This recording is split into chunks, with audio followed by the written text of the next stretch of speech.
morning, and thanks for having me. We had a lovely hotel, and it was 5 hours journey, but it was worth it just for the lovely curry that we had last night. So I'm the director of an organisation called Safe Lives, and I just need to fess up before we go on any further and tell you I'm really not the expert in older people.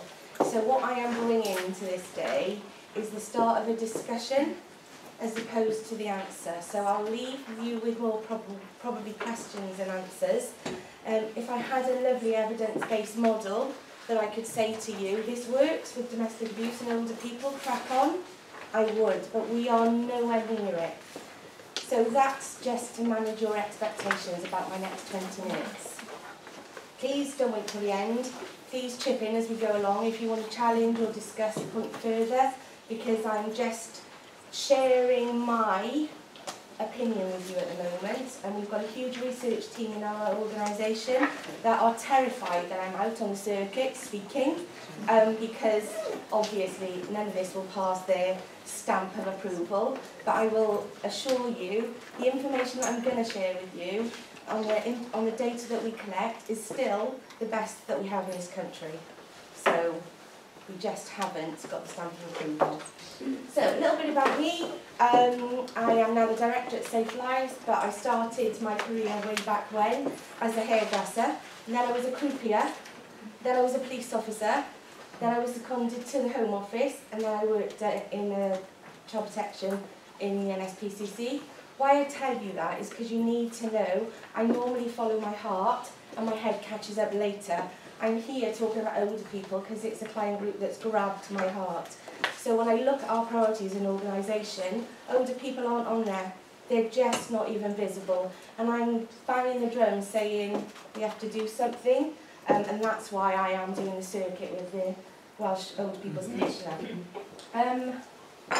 There's a couple of things that I also need to say is my language. Because I'm not an expert in your field, I might not use the accessible language that you use in yours, and if I don't, ask me what I mean, and you might have to do a bit of translating. So I'm not really going to talk to you in a safeguarding vulnerable adults way. I'm going to talk to you probably a little bit in a policey way and a little bit of a domestic abuse way. So please pull me up on that.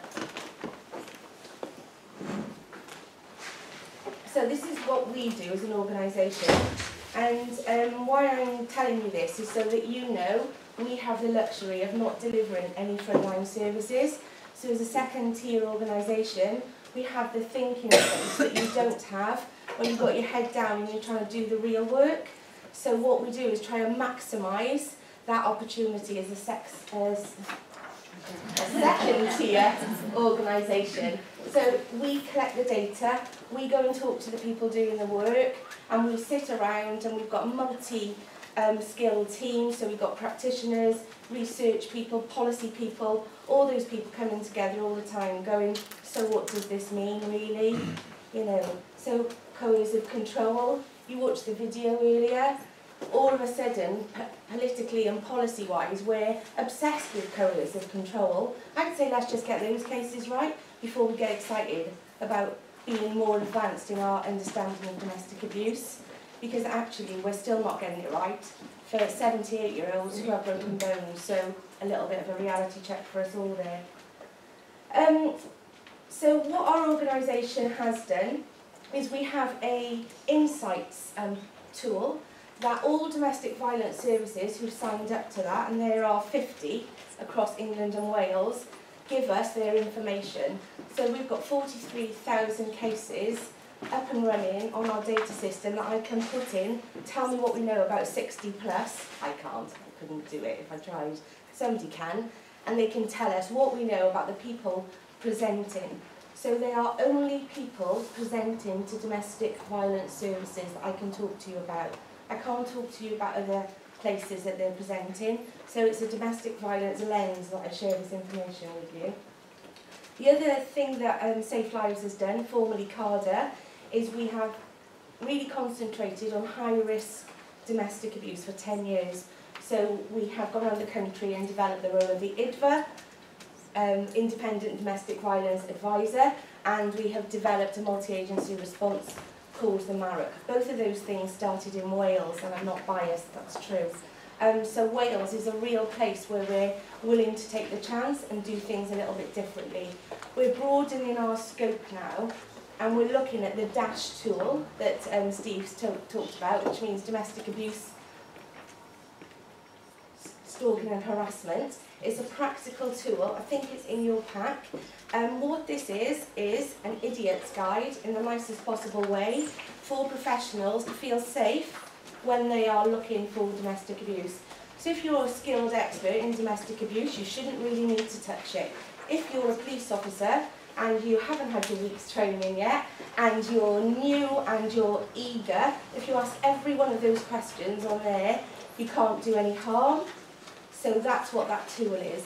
Steve has tweaked it to look at an older client group, and I am supportive of that. So if nothing else, if you go back to your work and you don't work in domestic abuse, if you can start throwing that around your organisation, you will be better placed to make decisions. And I just wanted to tap into the person that's got to make a referral pathway. Yeah. Your referral pathway, if you wanted to ring us, we could give you a template that uses the DASH risk to help inform your referral pathway, because the helpline doesn't need to know about anyone that's got 14 ticks in an actuarial sense, the police do. So it will help you inform your professionals which is the best route, and we can do that for you. Also, the consent, I know safeguarding adults, and we all get a bit wrapped up in health over consent. If you use this tool and on an actuarial tick box route, which isn't perfect, but it's still better than you pretending you know what you're talking about, if you tick 14 of those ticks, you do not need to ask for consent. You must tell that person, I am so very concerned about your safety, I have an obligation to get you help. And that also helps us when we get twisted up in consent and capacity. It just helps us make those decisions. So when I call this safety, is it too much to ask? What I'm trying to say is go back and ask, because if we don't ask, we don't know. And there's a lot around the client group that we're talking about is sometimes they don't even know. Okay, so they wouldn't even identify as I am suffering domestic abuse. I've been with this person for 40 years, this is life. So those questions can help pick those understanding both sides of the cone, the professional and the actual person. So our findings I'm going to share with you are for domestic abuse victims, and we have cut it that 60 under and 61 over means you fit into that category. So I've looked around, and some people do 50 and some people do 65, and we're not quite sure between us what the hell the threshold is for being older.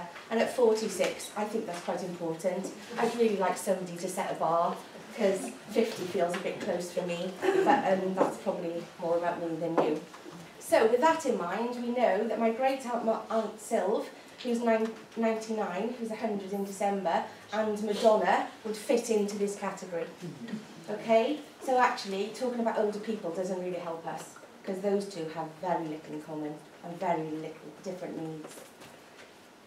I'm hoping that I can share some information that you can go back and help you work out where older clients present and what is the most effective thing that you could do when you actually identify somebody that's old.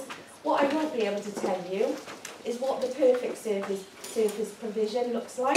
Margaret's going to give you some examples of how she works on a practical level with this client group, but from an evidence base, I have no evidence that says any service that we are giving this client group means that they are long-term safe.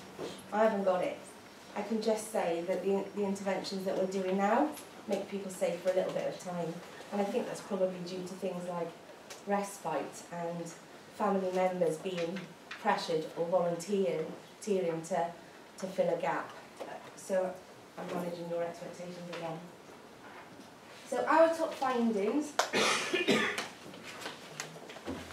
and I do apologise, being Welsh, I know how much we always just want Welsh information. if I just give you Welsh information for this client group, we won't have enough information to talk about. So I've had to take England and Wales. But when I asked the team to break it down, actually, it didn't make any difference to the themes that were coming out. So this is England and Wales, but the themes, when I double check against what we know about the Wales service provision, are the same.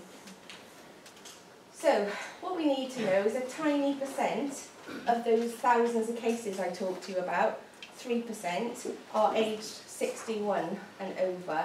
So my little pot that sounds enormous at the beginning is getting smaller and smaller, hence my research team don't want me to talk out loud about it. But I still think, to start the discussion and start you thinking, it's quite useful for us to pick those things up.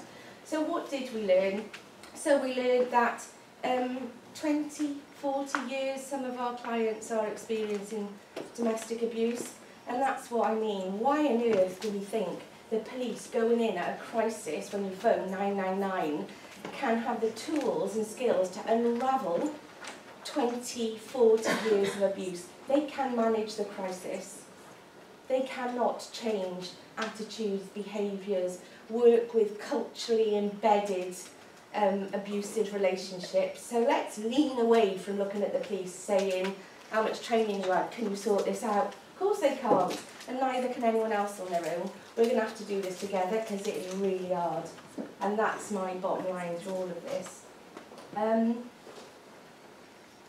In Wales, I think there'll be more progress because I think together with the Older People's Commissioner, the Violence Against Women and Girls advisor that's just been newly appointed, and an action plan, and those two kind of very strategic leaders talking to each other, hopefully our policy will start helping practitioners do this better. But at the moment, we're still in a place where we're really asking practitioners to dig deep and try and come up with some magic around this area. So I'm hoping going forward in Wales this will change. I think the other interesting thing for me with the top findings were that mostly women experiencing 40 years of domestic abuse are getting a shorter intervention, and that doesn't make sense to me at all. So that's what the data tells me, that they get shorter intervention in the domestic violence service, but they've experienced way longer abuse. So there's a mismatch for me. And if any of you can unpick that, please tell me in the break, because I'd like to be the clever one that can say it next time I do this. So let me tell you about how they're coming, how we know about them. So how we know about them and domestic violence, when I talk about them, I'm talking about 60 plus client group, it's the police. So the police are telling us about older people and domestic abuse. If you look at the pink line on the graph, the pink line are 60 under, so they're overrepresented when the police are referring to domestic abuse services, which I think is interesting. I think it might tie up to the perpetrator more than not being a family member as opposed to an intimate partner.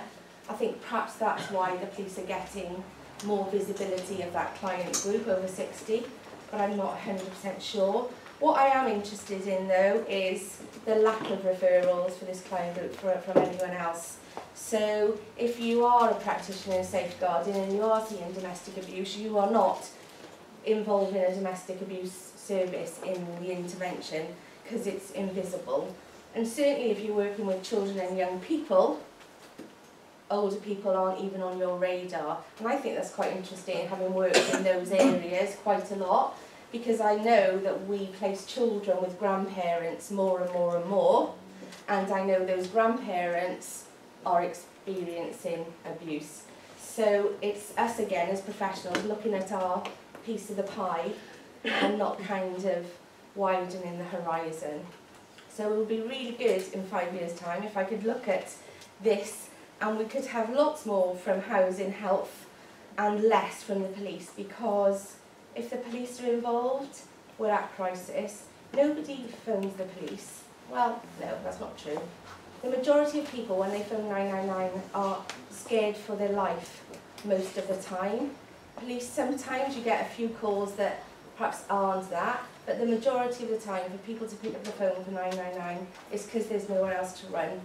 And we do not want 78-year-old clients to be in that place. Where do social services come into that? Any referrals? What column are they? As in adult social services, Yeah. they're not in here. Not as a specific, they would have been in the other. That's hard to believe, isn't it? Well,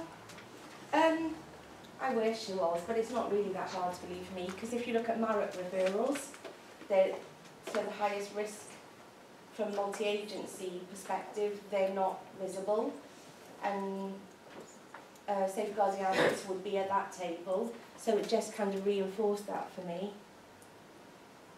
Anybody else think that you're surprised? See, I find that difficult because we try to refer to NARA and they say we don't need to. Okay, well that's a different dialogue. And if you are in that situation, because they might not meet that threshold, we have a knowledge hub at Safe Lives. This is what we do. You can anonymously talk us through the case, how you've reached that, and then we can talk, or we can help you have that dialogue with your MARAC, whoever the person is making the decision. But I will tell you, you shouldn't ever be refused a MARAC referral as a multi-agency partner, because nobody knows everything until that's around the table. So it's a risky place to be if you're being refused. Sorry, can I just say, I'm a police officer, I'm a safeguarding investigation officer in North Wales. MARAC referrals come through me and my colleague. Even if it only scores 2 on the dash, it's nowhere near MARAC threshold. However, we will get supported in whatever is appropriate in the circumstances for that person. So don't be afraid to put in a MARAC referral, even if you're thinking, oh, it's not high risk or whatever. Because if that is your route of getting that person help, and you just pick up the phone to the Safe Lives helpline and you ring them up and you say, it's only 2, but I would like to get them referred, do it that way, it's fine. See, my work's done. I can sit down, we're all sorted. Well done, thank you. That's exactly the conversation that we need to be having locally. I wanted to talk to you about gender. I'm not talking to you about gender profiles because they're a bit confusing. What they're saying is, for the higher age group, there are more female perpetrators. Sorry, there are more male victims. But when we dig down and look at the perpetrators, they are adult family members and not the intimate relationship that traditionally we would associate. I just want to talk to you about this because that supports that. So circumstances at intake, so when a client is referred, we do some work to find out who it is, and I just think it speaks volumes. So if you look at the pink line, which is 60 under for family members, and the older group, our type of domestic abuse is different. So although domestic abuse is all about control, it's a different dynamic that we're talking about. We're talking about adult family members as opposed to intimate partners. And that's why when we talk about, I need to go back, Steve, sorry. When we talk about length of relationship and abuse, we shouldn't translate that into an intimate relationship. Because that's not how it works. So we've got that client group that Margaret will talk about later that have been in an abusive relationship for as long as they've been together, 40 years, and don't identify it. But then we've got another cohort of clients who are being abused by their adult children, and that's a different dynamic that we need to work with, and that the domestic abuse world has not got stitched up. We are stumbling around trying to work out how to work with that effectively, because you don't leave a relationship with your son as much as you would leave a relationship with your intimate partner. Okay, so we are struggling to deal with that effectively. Complex needs, again, I just want to draw your attention really to broken abuse, so I think that's interesting. So for this client group, the clients have a much lower level of drug misuse and alcohol and much higher disability. Well, I don't know the disability is a surprise to us, but 36% of the disability is physical disability. So we're starting to shape a few indicators that we're looking for. Adult family members, aggression, physical or disability. We're starting to put a picture together.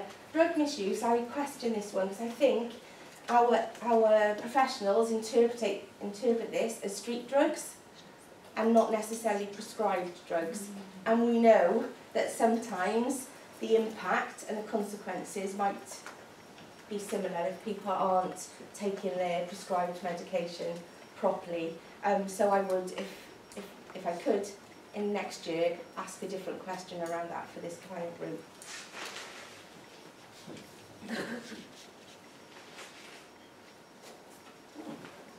This is a slide that's a surprise to me, it's okay? I can work it out.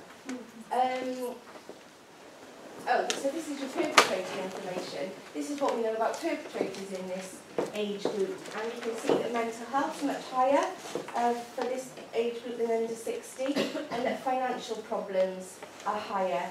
So I think that's starting to look like perhaps the symptoms that you would be seeing in your world, where in domestic abuse we will look kind of for alcohol and drugs as triggers.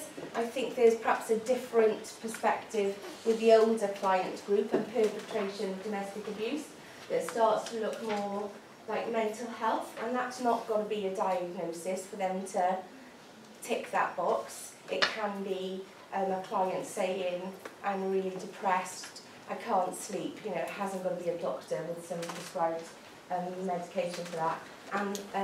And financial abuse. So this is the client talking to the professional about their perpetrator and not us talking directly to the perpetrator. I'm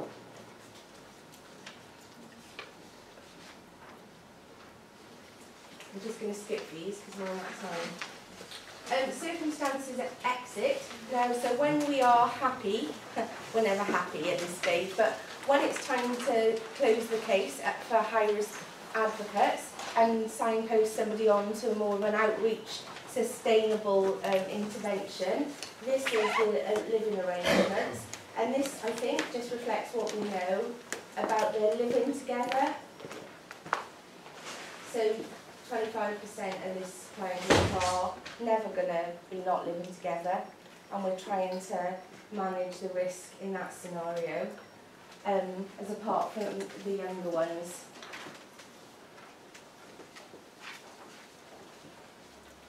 All these are in your packs, and I will answer them, but I just want to get to the hospital bit. So the hospital bit I think is quite important, and I look at the agenda, and perhaps some of you can relate to this. Sorry, the signing in. Some of you can relate to this. We have a project called THEMIS, which is domestic violence professionals in health settings. And normally, I'll give you an example. This is quite a big data set, but we've got a domestic violence professional in Devon in their hospital. She's called Amber, and she's great.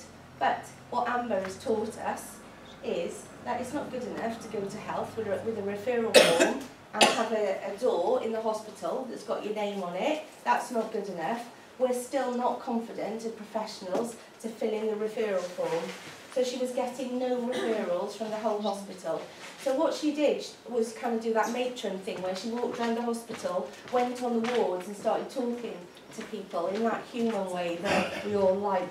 And as she started to do that and get to know people, her referral forms didn't go up, but as she did her rounds, as she calls them, people would say, I'm really worried about Jean in the corner, because her daughter comes in, and the way that her daughter talks to her is really, really horrible.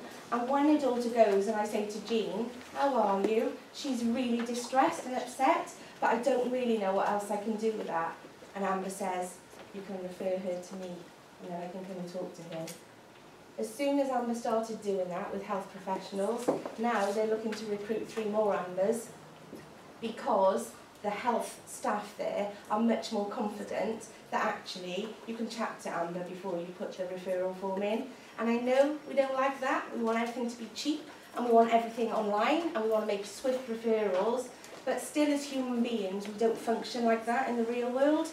We still need some reassurance. Because to label Jean as a domestic abuse victim, after you've seen a conversation where her daughter's verbally been abusive to her, is quite a big step for somebody who's a professional in health, or whatever those professionals are called on wards. So I think there's some learning there for us. This is my 5 minutes? Yeah. Okay, this is my deep dive case that I wanted to share with you. So I know it looks a bit busy, but I will talk you through it quite quickly. Just to give you some context, I did this piece of work in March 2015, okay, not 1984. I did this in 2015.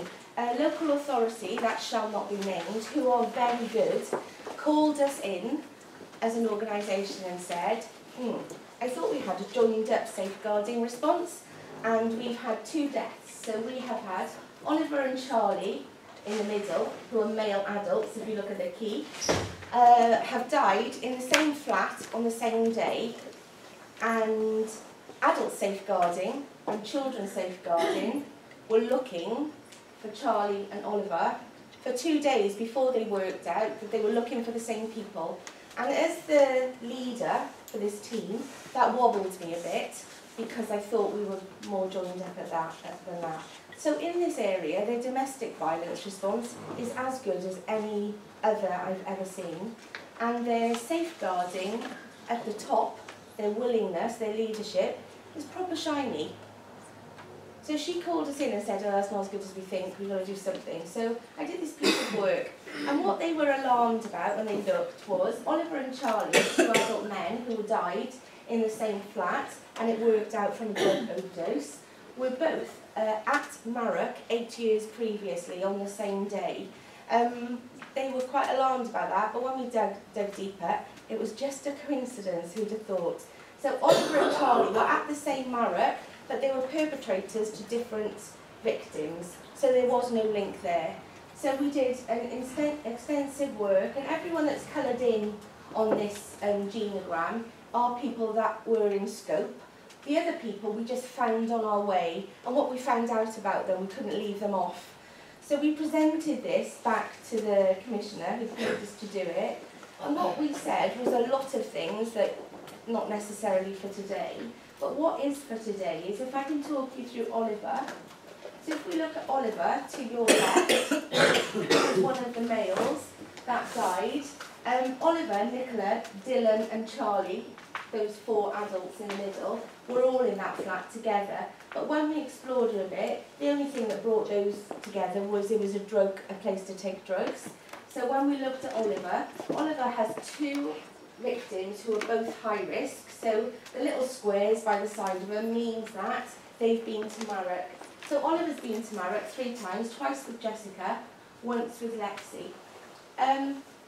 Jessica has 3 children, Jared, Theo and Oscar, and a miscarriage. All of those children are placed, have been removed due to domestic abuse. Jessica has been in a relationship with Max, who's been to Marrock 7 times, with Chloe, who's been to Marrock 7 times. Chloe's children are all in care. So this is Oliver's life. We look at Lexi. Lexi is, was his current partner. And Lexi has also died, and that was an alcohol-related death. And Toby's also died. And since I finished this piece of work, Dylan, Nicola's boyfriend, has also killed himself. So that's another suicide. When we look at Oliver here, and we know Oliver is living in a whole world of hurt, okay? There's lots of money, lots of resources going in here, but there are a continuous cycle where Oliver is probably the instigator of a lot of it. And we've got children's services all over the kids, and we've got domestic violence specialists all over the adults. But let me talk to you about Phyllis. So Phyllis is Oliver's mother. She's 86. The year before Oliver died,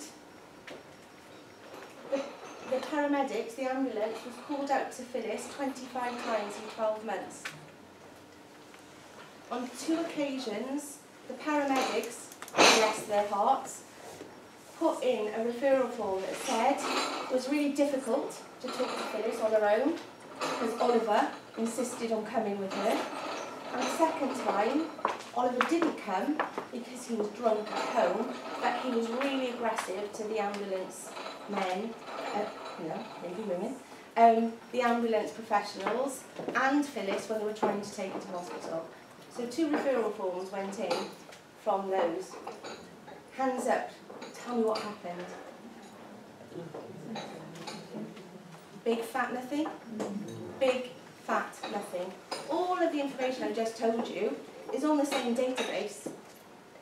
All those professionals could have, if they had not looked at the little bit that they're interested in, and that's not a criticism, it's how we all work in, if there was a step back and a bit of virtual profiling to say, what do I really know about Oliver on this occasion, she might not have had to phone the ambulance 25 times. It was down to self-neglect. She kept falling out of bed, she kept falling down the stairs. She kept falling a lot. And I have no doubt she was 86, she probably was falling a lot.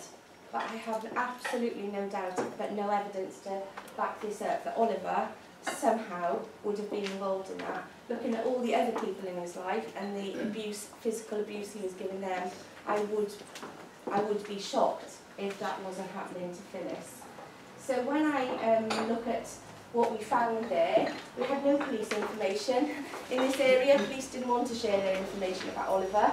So the information I have about police is from Children's Services and Domestic Violence and Substance Misuse organisations. But from that, we have 188 interactions. But what I'm really interested in is 25 ambulance call-outs for today, because she was 86, and the 60-year-old who was on the other side of the picture, who had parental responsibility for the children, who was also living with a very abusive son that nobody was doing anything with. So the son had left the home in order for the children to stay, but the son had left the home. So the son was going there for tea and probably staying overnight and had a bit to drink. But still, that older person at 60 was invisible to us all. So I'm going to close that there. I'm just going to come to who we are. So I did tell you I didn't have any answers at the beginning. I haven't. I hope it's been an interesting thing for you to go back and think about. But what I ask you to do is, firstly, let's not pretend it's them and us. There might be a few of us over 50 in the room, and there might be a few of us who are experiencing domestic abuse. I would urge you, if that is the case, please use the helpline and the resources available, because I can't go into the trap that we start talking about these people like they're other people. They are us. And secondly, start testing in your organisation the confidence of your teams around domestic abuse and older people, because you can give them all the tools and all the policies that you want, they just won't bloody do it. I've seen police take hours trying not to do something way back when this was a new agenda. I've seen health visitors take 5 years to be confident enough to ask about domestic abuse when they asked about what colour your poo was. Off the top of their heads, no problem. So we just have to realise, because it's my day job, it certainly isn't your team's day jobs, and don't assume they'll be confident to ask somebody if somebody else is beating them up, because it's just not the conversation that they're probably used to having. So never assume that. And all I'd ask is, if there's a Phyllis in North Wales, it'd be nice if we could find her. Thank you very much.